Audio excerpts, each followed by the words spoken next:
જામનગર શહેરમાં વધુ એક હત્યાનો બનાવ સામે આવ્યો છે। શહેરના નવાગામ ઘેડમાં ક્ષત્રિય યુવાન સહદેવસિંહ કે સુભા રાઠોડ નામના યુવાન પર છરી વડે હિચકારો હુમલો કરવામાં આવ્યો છે।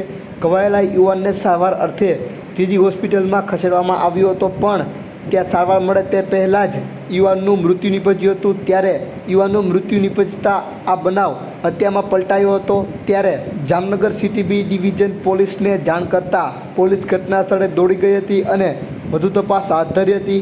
આ સમગ્ર ઘટના અંગે પોલીસે મીડિયાકર્મીઓને પણ ફોટા વિડીયો લેતા અગમ્ય કારણોસર અટકાવ્યા હતા।